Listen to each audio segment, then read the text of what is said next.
안녕 얘들아. 선생님이 이렇게 영상 찍어서 하는 건 처음이어가지고 좀 NG도 많고 해도 그냥 원테이크로 갈 거니까 이해해줘요. 이거 보고 여러 번 돌려보면서 시험 공부라고 마무리를 올려주니까 길어도 끝까지 보시고 시험 잘 보려면 반복해서 필기하면서 보시는 걸 추천해요.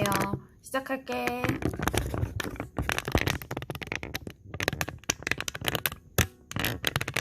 쌤 글씨 필기 말고 노트 필기는 처음 보지? 원래 천재가 괴발세발이래. 이해를 해주세요. 먼저 볼게요. 글씨가 안 보일 수 있는데 글씨가 안 보이는 거는 카페 1학년 8반 학습방에 올려주시면 내가 글씨 필기 안 보여서 못 봤다, 뭐 소리가 이상해서 못 들었다 하는 거는 거기다 질문을 해주면 다른 친구들도 볼 수 있고 좋을 것 같아요. 내가 그럼 댓글을 달아줄게. 시작합니다. 이번 단어는 먼저 여러 가지 힘, 이 제목이었고요. 여러 가지 힘 중에서 중력, 그 다음에 마찰력, 그 다음에 탄성력, 그 다음에 부력, 이렇게 해서 네 가지의 힘에 대해서 배울 거예요. 먼저 첫 번째로 중력에 대해서 필기를 해볼게요. 중력은요,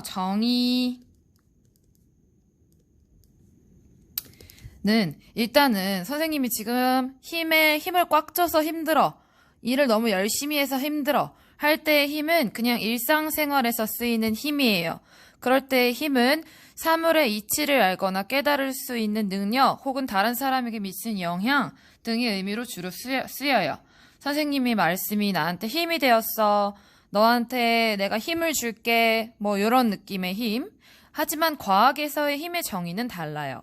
과학에서의 힘의 정의는요, 물체의 모양이나 운동 상태 혹은 빠르기 혹은 속력을 변화시키는 원인을 힘이라고 이야기합니다. 힘의 표현은 먼저 힘이 작용되는 작용점, 화살표의 사각점의 시작점에 해당하는 힘의 작용점이 그 구성의 첫 번째고요. 화살표를 이렇게 그려서 힘의 방향이 두 번째고요. 화살표가 가리키는 방향을 얘기하고요. 화살표의 길이에 비례해서 길이가 길면 힘의 크기가 크다, 길이가 짧으면 힘의 크기가 작다, 이렇게 얘기해서 힘을 표현할 때는 작용점과 방향과 힘의 크기를 이야기합니다. 여기서 중요한 거 형광펜 치면서 다시 한번 할게요. 정의는 모양, 운동 상태, 빠르기를 이야기하고요. 표현에는 작용점, 방향, 크기, 요 세 가지의 정보가 표현되어야 힘을 표현할 수 있습니다. 세 번째, 힘의 단위. 뉴턴이라는 과학자가 이 힘을 정의했다라고 해서 뉴턴하고 N이라고 표현을 하고요. 예를 들어서 100뉴턴 정도의 힘, 아니면 5뉴턴 정도의 힘, 이런 식으로 이야기를 하고요. 이 뉴턴이라는 단위는 1뉴턴은 지표면에서 질량이 이건 약이라는 표시야. 100g인 물체의 무게와 같다 입니다. 요 그램과 뉴턴의 차이에 대해서 굉장히 강조하는 내용을 이따가 하겠습니다. 중력의 여기까지가 힘에 대한 내용이었다면 이제는 중력의 내용에 대해서 할게요. 먼저 첫 번째로 중력의 정의는요, 지구와 같은 천체가 물체를 당기는 힘입니다. 여기서 중요한 거 당기는이에요. 당기는. 지구와 같은 천체가 물체를 당기는 힘이고요. 중력의 예는요, 우리 여기서 동영상 찍어서 나한테 보내라는 과제 했었잖아요. 과제형으로. 지구가 물체를 당기는 힘이 아래로 작용하기 때문에 우리는 물건을 이렇게 딱 던졌을 때 아래 방향으로 떨어졌었잖아. 그거랑 사과나무에 매달려 있던 사과가 땅으로 떨어진다. 그걸 보고 뉴턴이 힘에 대해서 발견을 했었죠. 정의를 했었죠. 비행기에서 뛰어내린 스카이다이버가 아래로 떨어질 때, 뭐 이런 게 다 중력의 작용 때문에 일어나는 일이고요. 두 번째, 중력의 방향. 중력의 방향은요, 지구 중심 방향입니다. 지구 중심 방향. 지구 중심 방향은 지구를 이렇게 그렸을 때 여기 있는 모든 뭐 나무라던가 꽃이라던가 아니면 사람, 나무 어떻게 그리지? 나무 아니면 뭐 강아지 그림을 못 그리죠. 이 모든 게 지구 중심 방향으로 당기는 힘이니까 이쪽 방향이겠죠? 이 중력의 정의와 방향이 되겠습니다. 이 지구 중심 방향은요, 항상 수평면과 수직을 이룹니다. 수평면과 수직. 이게 무슨 말이냐면, 여기 이 꽃이 놓여져 있는 부분에 수평면이 여기, 나무가 놓여져 있는 부분에 수평면이 여기, 이 강아지가 놓여져 있는 부분에 수평면이 여기잖아. 그래서 지구가 당기는 방향과 얘네들은 항상 90도 수직을 이룬다가 되겠습니다. 이렇게도 표현할 수 있고 이렇게도 표현할 수 있다는 거 알아두시고요. 중력을 알 수 있는 예시 첫 번째는 비, 눈, 폭포수 등이 지구 중심 방향으로 떨어지는 것. 두 번째, 뭐 물건, 무거운 추 등을 놓으면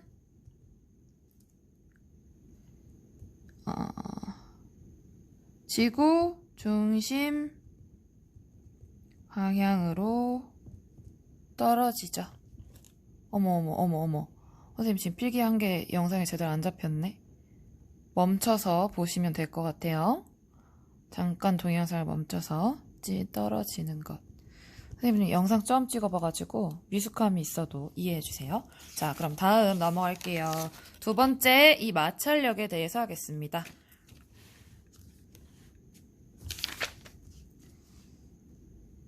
아니다. 마찰력 하기 전에 세 번째, 무게와 질량을 비교해 보겠습니다.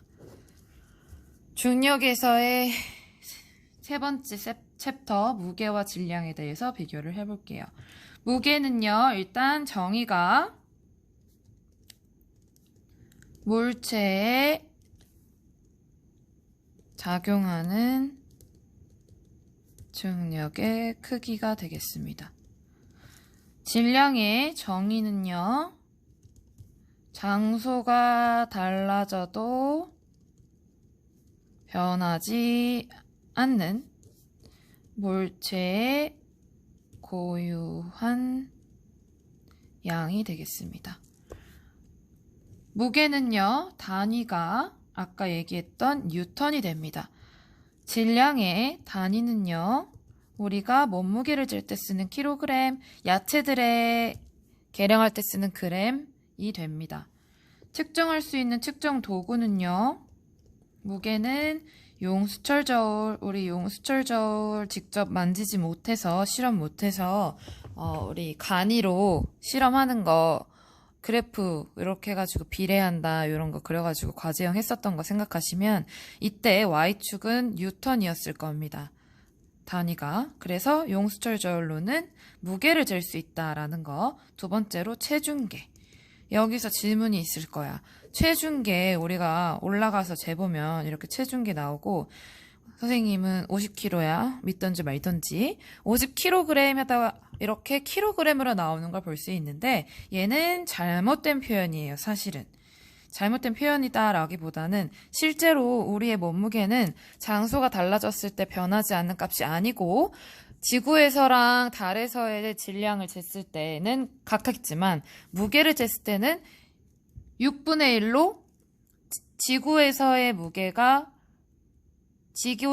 무게에 비해 6분의 1이 달에서의 무게거든요. 그래서 이 무게는 장소에 따라 달라지는 값인데 체중계로 나오는 거는 킬로그램이야. 이상하네 생각한 사람이 있을 텐데 그 이유는요. 측정 무게를 바로 이 체중계가 질량으로 바꿔줘서 이렇게 50kg이다로 나타내줬기 때문에 여기가 킬로그램이라고 나오는 거예요. 즉 그냥 우리가 편의상 질량으로 얘기를 많이 하는 거지 관례상 실제로는 우리의 무게는 지구랑 달에서 무게가 달라지기 때문에 여기는 사실 뉴턴으로 적혀 있어야 맞는 거예요. 정의는 이렇고 체중계가 무게를 재는 거다라는 걸 헷갈리면 안 됩니다. 질량의 측정 도구는요. 윗접시 저울, 양팔 저울이 있습니다. 윗접시 저울은 이렇게 해가지고 이렇게 해서 여기다가 접시 2개가 있어. 그래서 여기다 두고 해서 2개가 왔다 갔다 막 이렇게 하는 거야. 그리고 여기서 무게가 킬로그램 혹은 그램으로 측정이 되는 이런 걸 얘기하고요. 양팔 저울은 이런 식으로 윗접시 저울이랑 양팔 저울은 반대예요. 그래서 방향이 얘가 이렇게 가기도 하고 이렇게 가기도 하고 이렇게 가기도 하고 이렇게 가기도 하면서 여기에 또 킬로그램이나 그램이 적혀있는 이런 거를 양팔 저울이다 라고 합니다. 여기서 중요한 거 한번 형광펜 쳐볼게요. 무게의 특성은요. 물체에 작용하는 중력의 크기이기 때문에 중력의 크기는 장소에 따라 변합니다. 하지만 질량은 장소에 따라서 변하지 않는 물체의 고유한 값이고요. 단위는 이거 킬로그램과 그램, 무게는 뉴턴이다 라고 하는 겁니다. 이 2개를 비교해 주시고 이 무게와 질량의 관계를 한번 살펴보겠습니다. 지구에서의 물체의 무게는요. 이 9.8이라는 숫자 외워두셔야 돼요. 9.8 곱하기 질량입니다. 예를 들어서 1kg인 애의 지구에서의 무게는 9.8 뉴턴이다 라고 할 수 있는 거예요. 하나 더 해서 지구에서의 무게는 무게 곱하기 6분의 1이 달에서의 무게다. 여기까지. 이 6분의 1이라는 숫자도 알아두면 좋을 것 같습니다. 어머 또 안 보였어. 미안해. 설명 실컷 했는데 또 안 보였지? 여기 이렇게 필기를 하시면 돼요. 멈춰두고 필기하시면 되겠죠? 여기까지가 무게와 질량에 대한 거였고 중력이 이렇게 끝났습니다. 다음은 마찰력에 대해서 하겠습니다.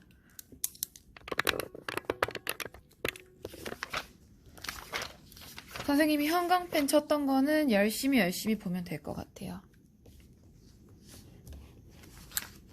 두 번째, 마찰력.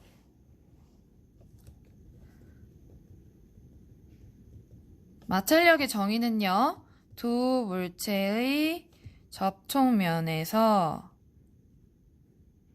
물체의 운동을 방해하는 힘입니다.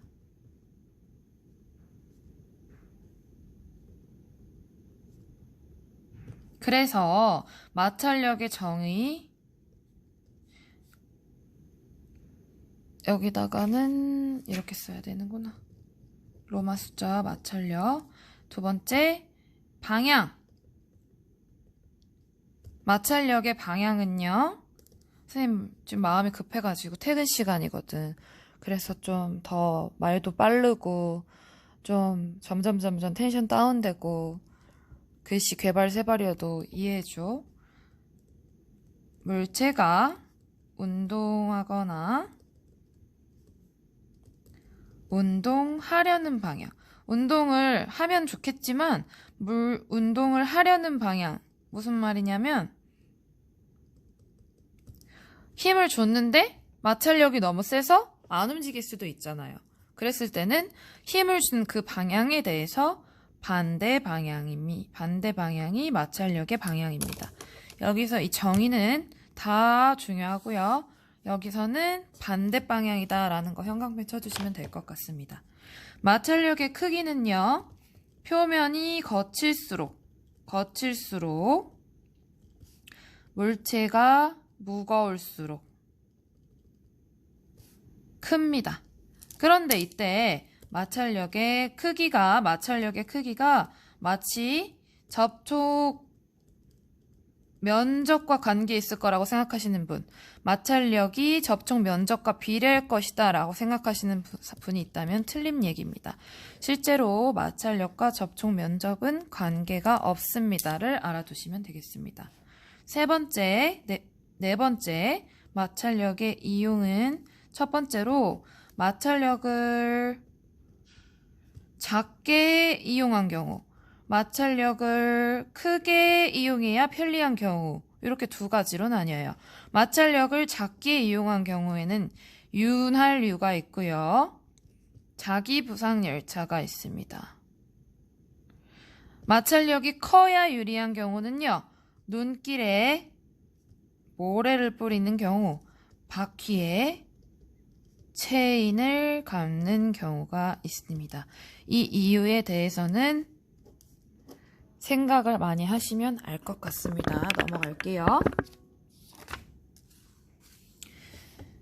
여기에 더불어서 탐구활동, 우리 교과서 몇 페이지냐? 교과서에 없네요. 교과서에 없는데 우리가 새롭게 알아주면 좋을 실험이 있어요. 관련 실험이 있어요.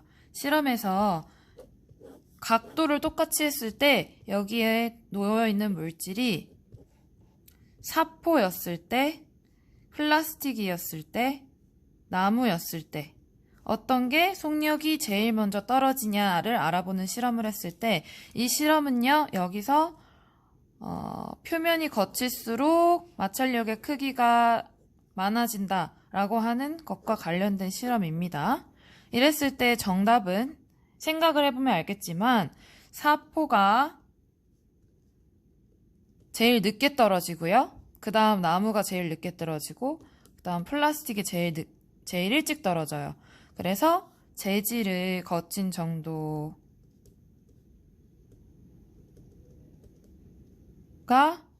이게 재질이 거친 정도잖아. 나무에 비해서 사포, 나무에 비해서 플라스틱에 비해서 나무가 재질의 거친 정도가 크니까 마찰력의 크기도 커서 속력, 가장 먼저 이 경사진 면에서 떨어지는 속력이 가장 느린 걸 알 수 있어요. 그래서 요렇게 비례한다, 요렇게 필기를 해놓으시면 됩니다.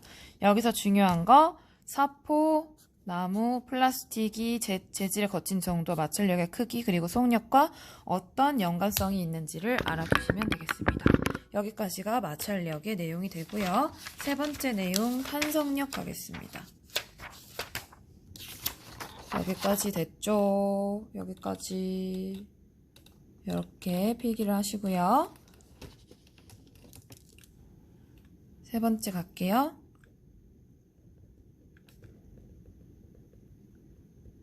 탄성력은요, 변형된 물체가 원래 모양으로 돌아가는 힘을 얘기합니다. 힘, 성질을 이야기합니다. 힘은 력이 아니지. 여기서 알아두면 좋을게요. 탄성체의 얘는요. 탄성을 지닌 물체들을 이야기하고 우리 헤어밴드는 아니고 고무밴드, 머리끈, 고무밴드, 뭐 용수철, 뭐 플라스틱 차, 고무공 등등이 탄성력을 가진 물체다라고 해서 탄성체라고 이야기를 합니다. 여기서 중요한 거 탄성체의 정의입니다. 미안해요. 변형된 물체가 원래 모양으로 돌아가는 성질이 탄성의 정의고요. 아까 얘기했던 변형된 물체가 원래 모양으로 돌아가는 힘이 바로 탄성력의 정의예요. 탄성의 정의, 탄성력의 정의 다시 얘기합니다. 여기서 중요한 거 탄성력의 방향이에요. 탄성력의 방향은요. 탄성체를 변형시킨 힘의 방향과 반대 방향으로 작용합니다. 탄성체를 변형시켰을 때 탄성체가 원래대로 되돌아가는 방향, 그게 탄성체를 변형시킨 힘의 방향과 반대일 거예요. 예를 들어서 이렇게 여기 이쪽에 용수철이 있어서 얘가 이렇게 힘을 줬어. 힘의 방향이 이쪽이죠? 그랬을 때 다시 얘를 이렇게 당기면 이쪽으로 오잖아. 이쪽으로 오는 거 보이죠? 이게 바로 여기는 용수철이 힘의 방향과 반대로 가는 증거예요. 이해돼요? 힘의 방향은 여기, 용수철의 방향은 여기이기 때문에 다시 다른 볼펜을 꺼냈을 때 이 빨간색 볼펜이 이쪽으로 당겨졌잖아요. 이게 바로 탄성력의 방향이 되고요. 탄성력의 크기는 탄성체를 당연히 누르는 힘, 변형시킨 힘과 힘의 크기겠죠. 탄성체를 변형시킨 힘의 크기만큼 되돌아오게 마련입니다. 그래서 탄성력의 크기와 같다. 이고요. 탄성체가 변형한 정도와 비례합니다. 탄성체가 변형한 정도와 비례합니다.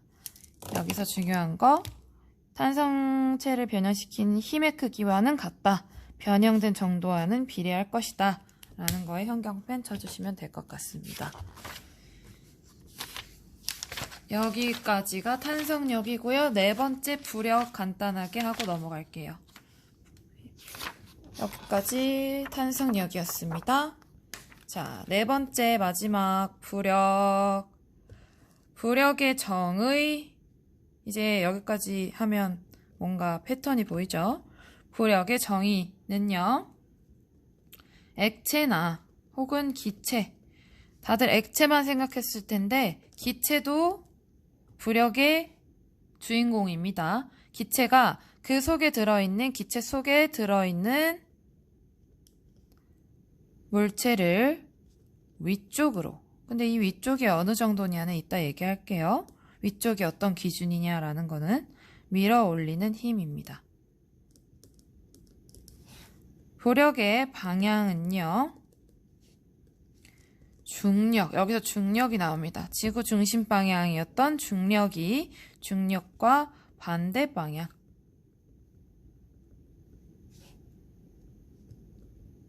위쪽입니다. 여기서의 중심, 이 위쪽이 중력과 반대 방향이라는 게 중요합니다. 중력과 반대 방향인 위쪽이라는 거 구체적으로 이야기하면 무슨 말이냐면 예를 들어서 내가 수영을 했어. 수영장에서 지아가 이렇게 배영을 하면서 이렇게 떠 있었을 때 동동 떠 있었어. 그러면 중력이 지구 중심 방향인 이쪽으로 화살표가 된다라고 하면 이때 부력은 이 중력과 반대 방향으로 받치기 때문에 얘 둘이 힘이 똑같았을 때 나는 뜬다, 지아는 뜬다 라는 겁니다. 음료수 위에 뜬 얼음도 마찬가지고요. 얘는 이제 물이 되겠고 이제 기체에 대한 내용을 하면 하늘이 있어. 하늘에 에드벌룬이 떴어. 에드벌룬. 에드벌룬에 이렇게 풍선이 떴어. 이때 중력의 방향이 이쪽이고 이 중력과 같은 힘을 받는 게 부력입니다. 그러면 에드벌룬이 뜨겠죠. 떠서 이 상태로 가만히 있겠죠. 중력이 더 많으면 떨어질 거고요. 여기 있는 사람은 죽을 거고요. 부력이 더 많으면 계속 위로 올라가서 저기압을 받아서 사람이 마찬가지로 터져서 죽겠죠. 너무 잔인한 얘기지만 실화입니다. 여기 이게 실생활에서의 부력의 예이고요. 비행선, 화물선, 물놀이 튜브 등등에서도 부력이 이용이 되곤 합니다. 마지막으로 부력의 크기는요. 몰체가 물속에, 이거는 기체 아니고 물속이었을 때 특화된 거야. 물체가 물속에 잠길 때 물체가 물속에 잠길 때 작용하는 부력은? 밥 먹고 가요? 아니요. 아, 밥 안 드시고 가셔요? 네. 아, 네. 공기 중에서의 무게가 물속에서의